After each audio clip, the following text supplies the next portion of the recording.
I just finished filming my second episode on this channel, and something happened with my phone's camera. It crashed and, like, I don't know, the recording disappeared, so don't really understand what happened there, but hello, let's try that again. It's taken me a while to actually sit down and record a second episode for this channel. Look, honestly, it took me so long to edit and upload that first episode. I really wasn't expecting that. I thought it would be a really fast process, but it wasn't.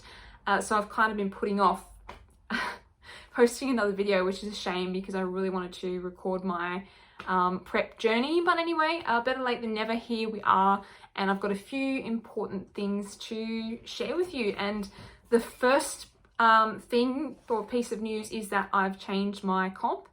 I'm competing now on the 21st of May, which is 3 weeks later than I was intending to compete originally, and it's with a different federation. So I was originally looking at an ICN show, and now I'm going to be competing in the INBA Sydney Championships, I think it's called.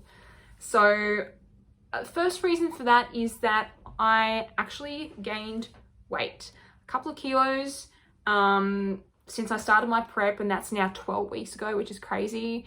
But yeah, this pushing the show out by 3 weeks did sort of take the pressure off a bit, because I just know that most of that weight gain is fat. Like, if let's be honest here, that's what happens. And so it does give me a little bit more time to prepare. And also I decided that I wanted to compete with INBA as opposed to ICN because it seems like a really friendly federation. Looks like a smaller show than ICN, and you also get more stage time because you do your side-by-side comparisons with the quarter turns, but you also do a T-walk or a gallery walk. I can't remember what they call it, but I think that is the chance to sort of show a bit of personality and put together a routine, which is kind of scary but exciting at the same time. So what really sealed the deal for me on changing my show was that I attended a seminar that was held by INBA, and that was at a posing school, and they sort of talked a bit about the federation and you know, how it works internationally, and it just sounded really friendly. And then we jumped into the like a mock posing session to sort of imitate the show format, I guess. And whilst I was absolutely a deer in headlights the entire time, didn't really know what I was doing, like, it was lots of fun, and I could see the potential to put together a really cool little routine there. So yeah, I'm really excited to be aiming for this other show now, and I definitely got my work cut out for me, but that's fine. I'm feeling very motivated at this point in time, and it's only less than 6 weeks to go now, just under 6 weeks until that show. So lots of work to do, and I have been super busy just with prep, even let alone, you know, the rest of my life. So on that weight gain that I mentioned, there are a few reasons why that happened. The first reason is that with the plan I was given by my coach initially, it's sort of just a template, and it was in Excel. And so I thought that what I'd been given was like this template of everything that I was supposed to eat. I didn't really interrogate the plan because I sort of saw that it was in Excel, and I don't know, I feel like I'm a bit of an Excel guru, and so I kind of looked at it and went, yeah, it's Excel, like, I've got this, you know, I don't need to ask any questions about it, like, I've got it. It did seem like a lot of food that I was eating following that template, and it was way too much food in terms of like servings of carbs per day, because that's the main macro that's being manipulated week to week to achieve the I suppose fat loss goal at this point. So yeah, it wasn't misunderstood the plan in the first instance. And then when I did nut out exactly what was expected of me in terms of my nutrition, I was kind of shocked by how plain the food is that's allowed in my plan. You know, for example, there's only like very few condiments that are allowed, like salsa, but none of the usual sauces that I would use to make my food more exciting. And it is very repetitive. Like, it is what is it, a lot of chicken breast, and there's a lot of low carb veggies and a lot of oats. So yeah, just be prepared for that if you're thinking about competing. So I thought I was, but I wasn't. And so the result was that I would manage to stick to that meal plan for a couple of days in a row, but that's it. You know, I'd have a bad day at work. I'd be feeling a bit tired and run down. And my bus that gets me home from work pulls up right outside the shops. So what did I do? I go, oh, I'm just going to treat myself and go get some, you know, sugary snacks or some cheese or, you know, some stuff that's just not conducive to my goal at all. So very short-sighted of me, but that's what happened. I was finding the meal plan very hard to stick to for a long time. So it's really the last couple of weeks that I've dug my heels in on my prep and said, right, this is crunch time. You've got your work cut out for you. It's now or never. Like, I have to stick to everything to a T if I want to achieve my goal in less than 6 weeks' time of competing. So on that, at this point, I'm not concerned with winning or placing. I just want to be the best version of myself that I can be on the day, given the time that I've now got. So whether or not that makes me competitive, but time will tell. But I'm doing the absolute best I can to just feel ready. Like, I don't want to look or feel out of place on the day. That's probably my biggest concern at this point. I want to at least look like I belong at that comp and I look like someone who's there to compete in the bikini division. Because I'm feeling like, you know, compared to some of my future competitors who I may or may not stalk sometimes on Instagram, mostly because the federation does, you know, repost athletes tagged stories. So like, I'm not really going on my way, but I have noticed that the other girls are looking a heck of a lot more lean than me at this point in time. So that's a bit scary, but I'm like, it's fine. I've still got some time up my sleeve, and my coach has been super encouraging and supportive and sort of helped me stay on track and stay focused on my goals. So just going for it at this point. But yeah, we'll see how this actually pans out in the next couple of weeks, which is scary.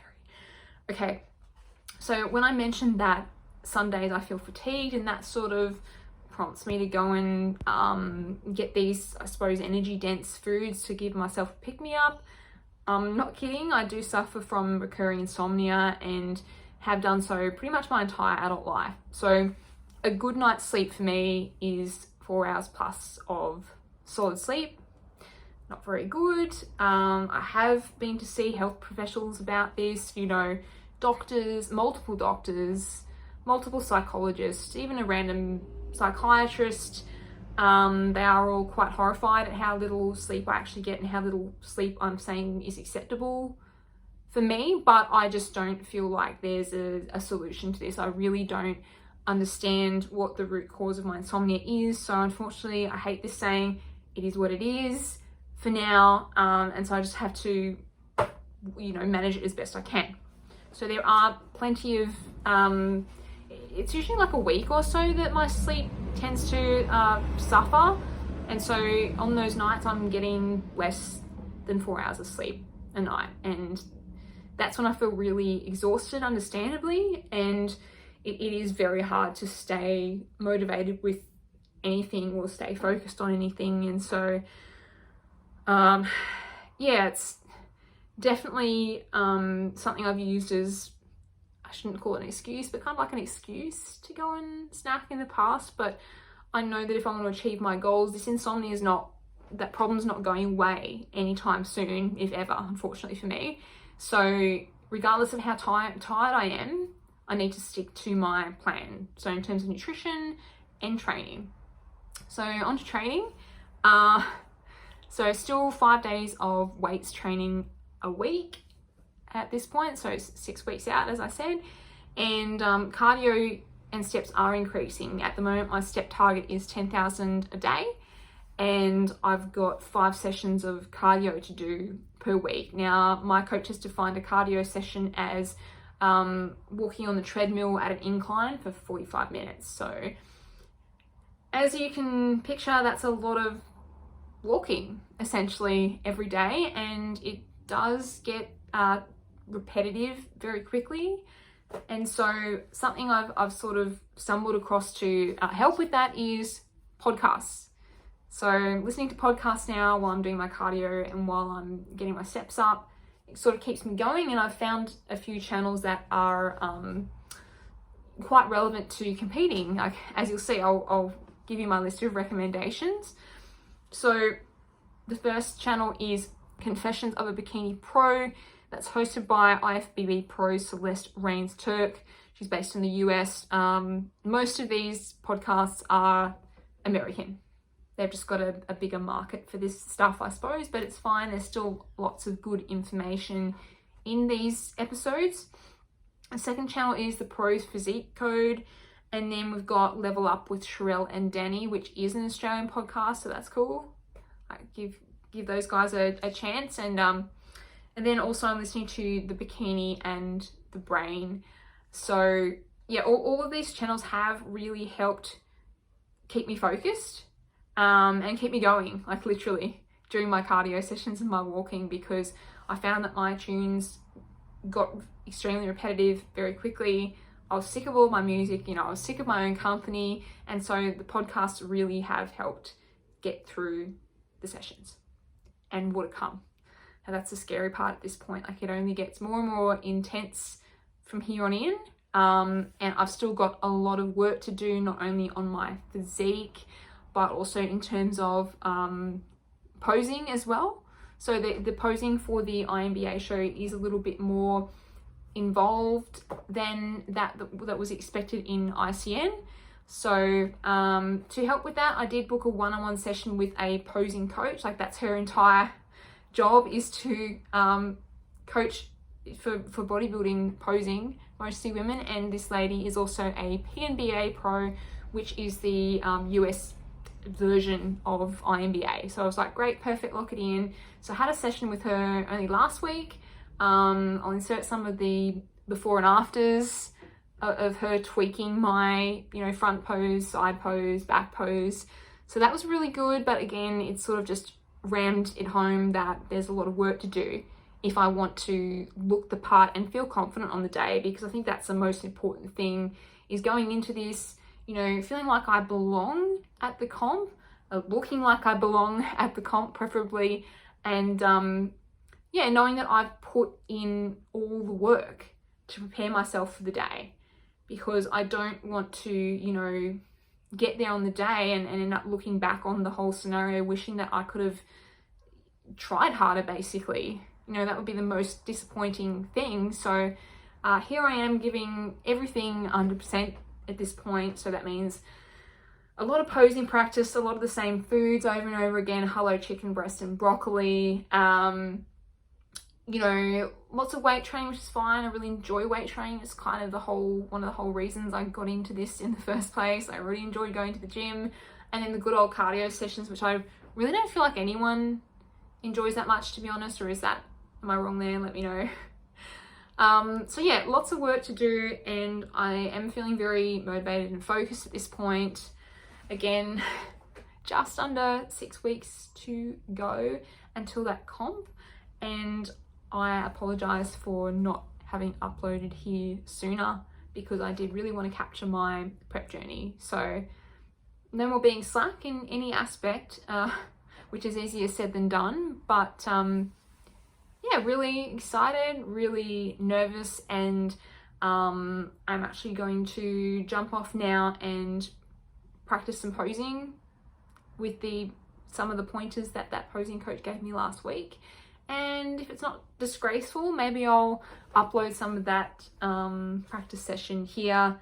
I am going to practice what I'm wearing, which is just this plain old singlet and some track pants, because I'm going to be comfy while I can, basically.